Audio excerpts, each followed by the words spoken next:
Saludos bucaneros, esto es Navegando por la Historia y yo soy el Lobo el Navegante. Y hoy venía para hablar de cine.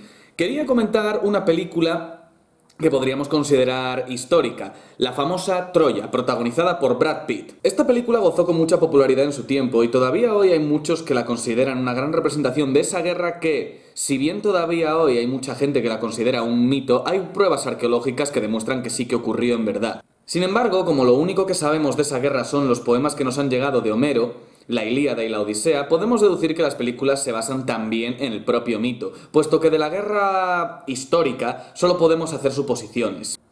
Pues bien, volví a ver la película, concretamente el montaje del director, y he de decir que me gustó, sobre todo por el hecho de que añadieron nuevas escenas y varios diálogos que en la original del cine no aparecían.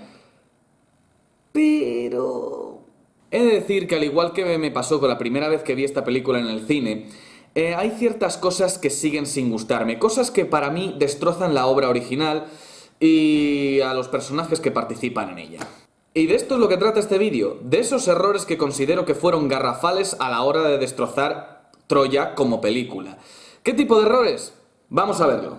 Estas son las cosas que menos tienen sentido de Troya, en mi opinión.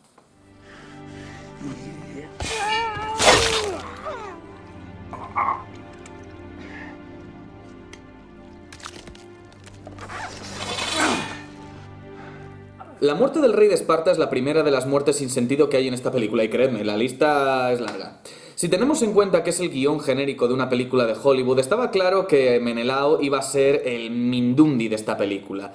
Es decir, un tipo a la sombra de su hermano mayor, que es el que se lleva toda la gloria, y que está casado con la mujer más bella por obra y gracia de los dioses o del guión, ya no sabría de qué decir. Lo que más gracioso me resulta es que nos le presentan como un gañán que está casado con la mujer más bella, la cual la tiene prácticamente como una rehén, mientras el tío prefiere retozar con cortesanas. ¿En serio, tío? ¿Tienes a la mujer más guapa del mundo a tu lado y prefieres acostarte con una bailarina aleatoria?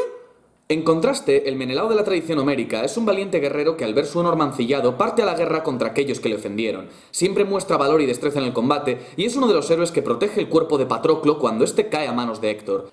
Sin ánimo de ofender a Brendan Gleeson, que me parece un gran actor, este Menelao es poco más que un hooligan que, enrabietado, lo único que busca es venganza y, literalmente, acabar con Helena con sus propias manos. No, en serio, lo dice la película. I want her back, though I can kill her with my own two hands. En la Ilíada y en la Odisea, Menelao no solo perdona a Helena, sino que es uno de los pocos héroes que regresa sano y salvo a su hogar y sin apenas provocar la ira de los dioses. Una vez en Esparta, gobierna al lado de Helena y se cuenta que Hera los ascendió a ambos al Elíseo, convirtiéndolos en inmortales.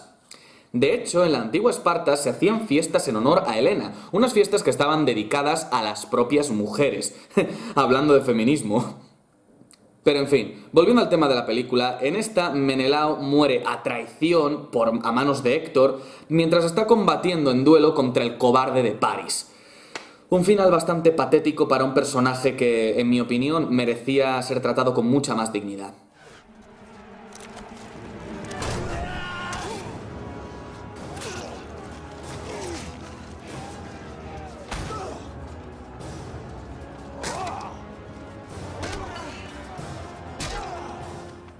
Sinceramente, lo de Ajax es otra cosa que para mí no tiene el más mínimo sentido. Ajax era el rey de Salamina y uno de los guerreros más fieros de su época. Aquí se nos le presenta como un bárbaro con maza, una estampa que me parece más propia del berserker de Stamford Bridge. Como cualquier aficionado a la mitología griega o a la literatura clásica sabe, Ajax sí que estaba destinado a morir, pero no como lo hizo. En efecto, Ajax combatió con Héctor no una, sino dos veces. En uno de esos combates, Héctor le ofreció una espada por su valor, y fue él el que se llevó el cuerpo sin vida de Patroclo a un lugar seguro. Ocurrió que tras la muerte de Aquiles, Odiseo y Ajax se pelearon por ver quién se quedaba la armadura del Pelida. Y tras un engaño, Odiseo se acabó llevando la armadura. Enrabietado entonces, Ajax sufrió un maleficio por parte de Atenea y se empezó a enzarzar en combate contra unas ovejas creyendo que se estaba ensañando con los reyes aqueos que le habían ofendido. Tras despertar de ese trance Y al darse cuenta de que había malgastado sus fuerzas y su arma contra unas simples ovejas, el tío se quitó la vida con la misma espada que Héctor le obsequió, jactándose así de que solo el propio Ajax fue capaz de herir de muerte a Ajax. Por alguna razón que se me escapa, parece ser que los guionistas pensaron que sería buena idea que el rey de Salamina muriese a manos de Héctor en un duelo en el que, por cierto, Ajax fue bastante superior. Pero en fin, otro héroe con un potencial desperdiciado en esta película.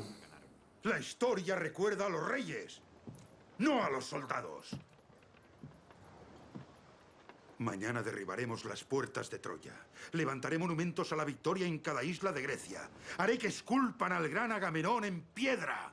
Mi nombre perdurará a lo largo de la historia. Tu nombre está escrito en la arena y las olas se lo llevarán.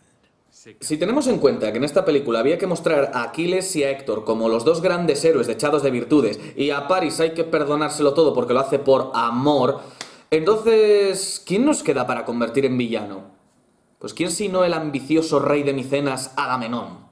Cierto es que Homero tampoco es que mostrase a Agamenón de una forma favorable en sus poemas, pero aún así se nos muestra al rey de Micenas como un guerrero honorable que combate con sus hombres en primera línea y que a pesar de su soberbia y su ambición, sabe reconocer sus errores y tiene la grandeza necesaria para agachar la cabeza ante sus iguales cuando la conquista de Troya se ve en peligro. El Agamenón de esta película es el típico villano cliché, un tipo que concentra toda la maldad de esta cinta, un personaje con ambición desmedida que tiene nulas capacidades estratégicas y cuyo sentido del honor brilla por su ausencia. Tengo que darle, eso sí, un crédito a la versión del montaje del director, pues por lo menos ahí se muestra a Agamenón verdaderamente afectado por la muerte de su hermano Menelao, e incluso cuando llega el saqueo de Troya, pues una de las arengas que está dando es que arda Troya en nombre de su hermano, para vengar a su hermano. Es decir, se le da un motivo. Pero igualmente esto no acaba justificando lo mal escrito que está el personaje. Ya no hablemos de su muerte.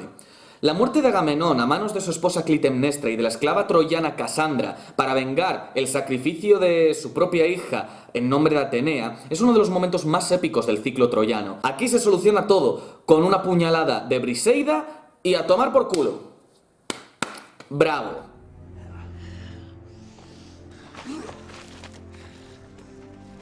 Y por esta rata es por quien me has abandonado. ¡Lucha! ¡Ponte en pie! ¡Eres un cobarde! ¡Lucha! ¡Hemos hecho un pacto! ¡Pelea! Pelea, hijo mío, lucha. Combate con él. ¡Lucha conmigo! Vale, reconozco que aquí no soy para nada objetivo. Pero es que ninguna representación cinematográfica, teatral, traducción o lo que sea ha conseguido que sienta por Paris algo más que infinito desprecio.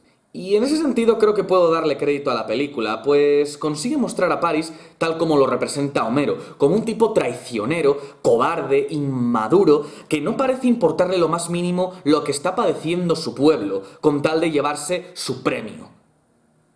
Aunque ahora que lo pienso, la película justifica todo esto porque está enamorado y todo lo demás. ¡Es que ni eso hace bien! Solo la escena del barco cuando están regresando a Troya hizo que Héctor me empezase a caer bien y odiase más a Paris que una fanfarria de trompetas en una mañana de resaca. Hermano, espera. ¡Sensato! Escúchame. ¿Sabes qué has hecho? Los años que lleva nuestro padre trabajando por la paz. La amo. Para ti todo es un juego, ¿no? Pasas la vida de ciudad en ciudad yaciendo con vírgenes de los templos y esposas de mercaderes y te crees un experto en el amor. ¿Qué pasa con el amor a tu padre? Has mancillado su nombre subiéndola a este barco. ¿Dónde está el amor a tu patria? ¿Dejarías que ardiera por esa mujer? No dejaré que desates una guerra por ella. ¿Puedo hablar? Lo que dices es verdad. Os he agraviado.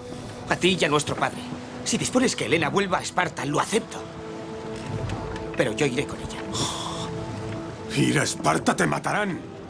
Moriré peleando. Oh, eso te parece heroico y grandioso. Morir peleando. Dime, hermano mío, ¿has matado alguna vez? No. ¿Has visto morir a un hombre en combate? No. Yo he matado hombres. Les he oído morir. Les he visto morir y te juro que no hay nada glorioso en ello. Nada poético. Dices que quieres morir por amor, pero no sabes nada de la muerte, ni sabes nada del amor. Da igual. Iré con ella. No te pediré que hagas mi guerra. Ya me lo has pedido. Esta escena ya nos demuestra que Paris no es más que un niñato inmaduro. Y ya no es solo el hecho de que sea un cobarde sin honor, que también. Es que lo único que hace en toda la película es eludir sus responsabilidades.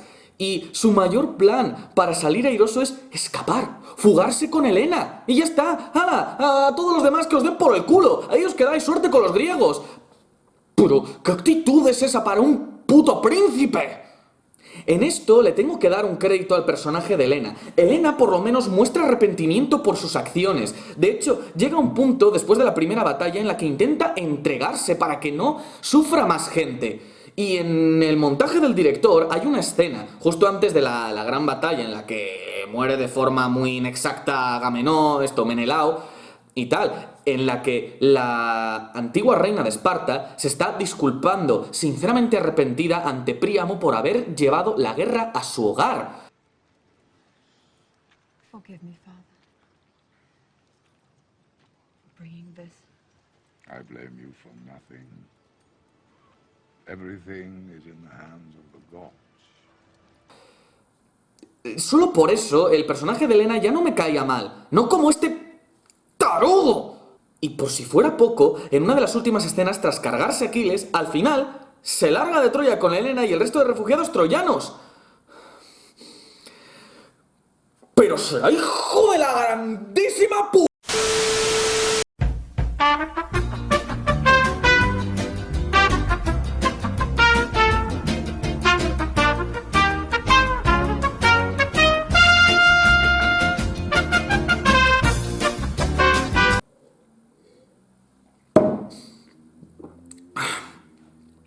¡Que te jodan, tío! O sea, has provocado una guerra que ha destruido tu patria. Miles de compatriotas tuyos yacen muertos. Miles de compatriotas tuyas, mujeres, han sido violadas y deshonradas. ¿Y tú te largas de rositas? Al menos tu padre se sacrificó combatiendo.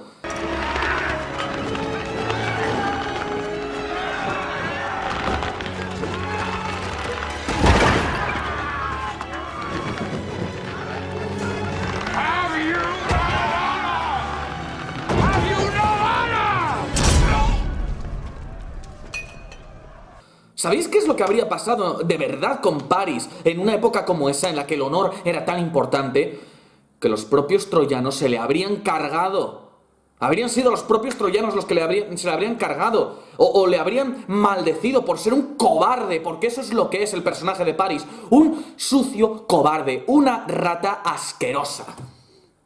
Y pretende de verdad la película que tenga simpatía por él, porque lo hace todo por amor.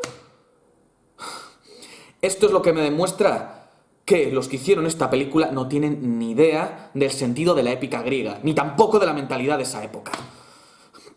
Pero en fin, sigamos antes de que vuelva a entrar en otro ataque de ira. Aquí ya no sé si es por duración, por falta de presupuesto o simplemente porque no les dio la gana. Pero hay un montón de personajes que me faltan en esta película. Por ejemplo, Diomedes. Diomedes es el único héroe de la Ilíada que logró no solo herir a la diosa Afrodita, sino con la ayuda de Atenea plantarle cara al mismísimo Ares. Es decir, es el único héroe que se enfrentó cara a cara contra un dios olímpico y sobrevivió. Quiero decir, yo creo que solo por esto merecía una representación. Aunque claro, también es cierto que, vamos a ver, Diomedes, a diferencia de otros héroes, no tenía unas características que lo definieran tanto. Es decir, no tenía la inteligencia y la astucia de Odiseo, no tenía la fuerza bruta de Áyax, no tenía la agilidad y destreza en combate de Aquiles. Diomedes, eso sí, era un héroe que brillaba con luz propia, pero cierto es que precisamente por carecer de este tipo de características tan notables, se le ha ido menospreciando a lo largo del tiempo, tanto en literatura de esa época como en la actual. Otra figura que también he hecho en falta es la de Neoptólemo, el hijo de Aquiles. Porque sí, Aquiles tuvo un hijo, y fue él precisamente el que participó en el último asalto de Troya metido dentro del caballo, y no Aquiles, que para aquella época ya lleva bastante tiempo muerto. De hecho, fue el propio Neoptólemo el que asesinó a Príamo en el templo de Zeus, y no Agamenón, como nos muestra en la película, pero me remito al punto 3. Agamenón tenía que ser el villano.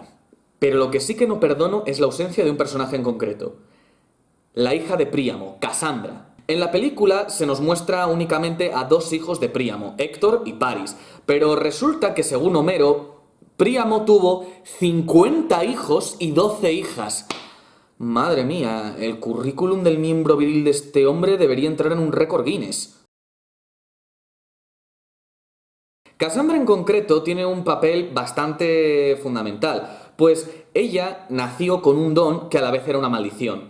Podía predecir el futuro con exactitud, tenía visiones del futuro bastante exactas, pero estaba condenada a que nadie la creyese por ello. Es así que tuvo la visión de que Paris acabaría siendo la condena de Troya y luego más adelante también predijo que el caballo supondría la destrucción de la ciudad. Pero claro, vuelvo a decir, tenía la maldición de que nadie le creería. Igual a lo mejor todo se habría solucionado si hubiera hecho un poquito de psicología inversa. O a lo mejor es que le gustaba hacer profecías a toro pasado y decir, os lo dije. Pero bueno, el caso es que aún así, con todo esto, no justifico la ausencia de Casandra. Me parece un personaje que tendría que haber tenido por lo menos mención, o una aparición aunque fuera. En fin, habría sido más agradable ver que al puñetero Paris. Es que me cago en su... Te he enseñado a luchar, pero no por qué luchar. Lucho por ti. ¿Y qué ocurrirá cuando me haya ido? Los soldados luchan por reyes a los que no conocen. Hacen lo que se les ordena, mueren cuando se les ordena morir. Un soldado obedece.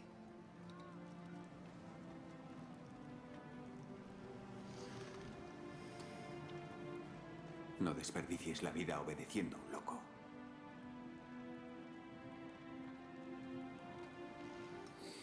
Vale, aquí ya nos metemos en camisa de once varas.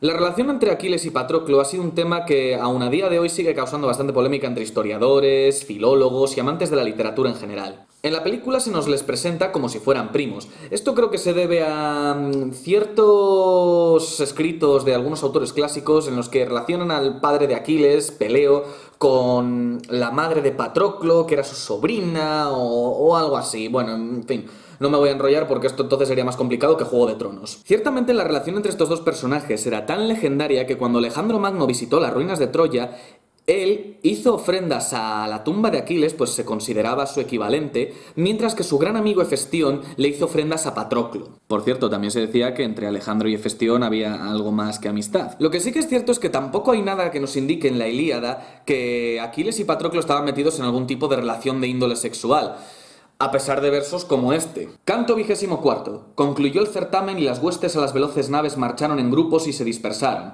Pensaban en la cena y en el dulce sueño que querían satisfacer, mas Aquiles lloraba recordando a su compañero y el sueño, que a todos doblega, no le vencía.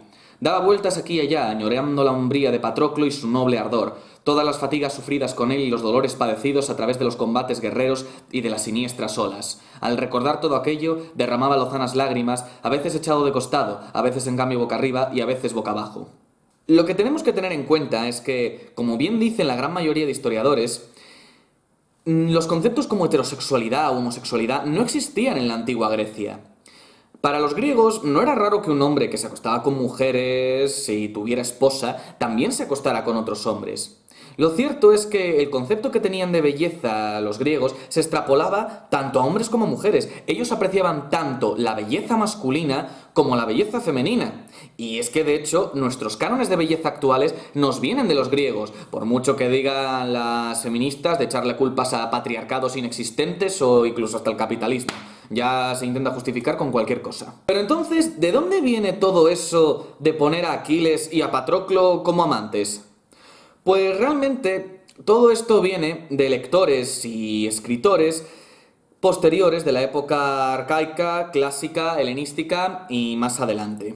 Podemos decir entonces que Aquiles y Patroclo fueron víctimas del shipping. Pues aparentemente este fenómeno es tan antiguo como la propia ficción. Y no exagero cuando os digo que ninguna obra, ya sea de literatura, ya sea de cine, cómics, series o lo que se os venga a la cabeza, se libra del shipping, ya sea canon o no. Probad a hacer memoria y os daréis cuenta que tengo razón.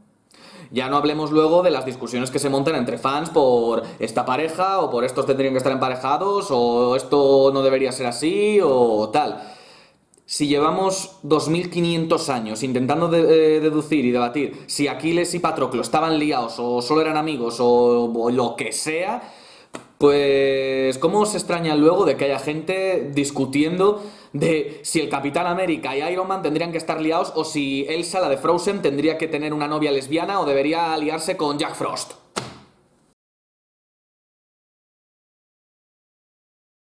Y para ir acabando, esto es algo que me parece brutal y en el mal sentido.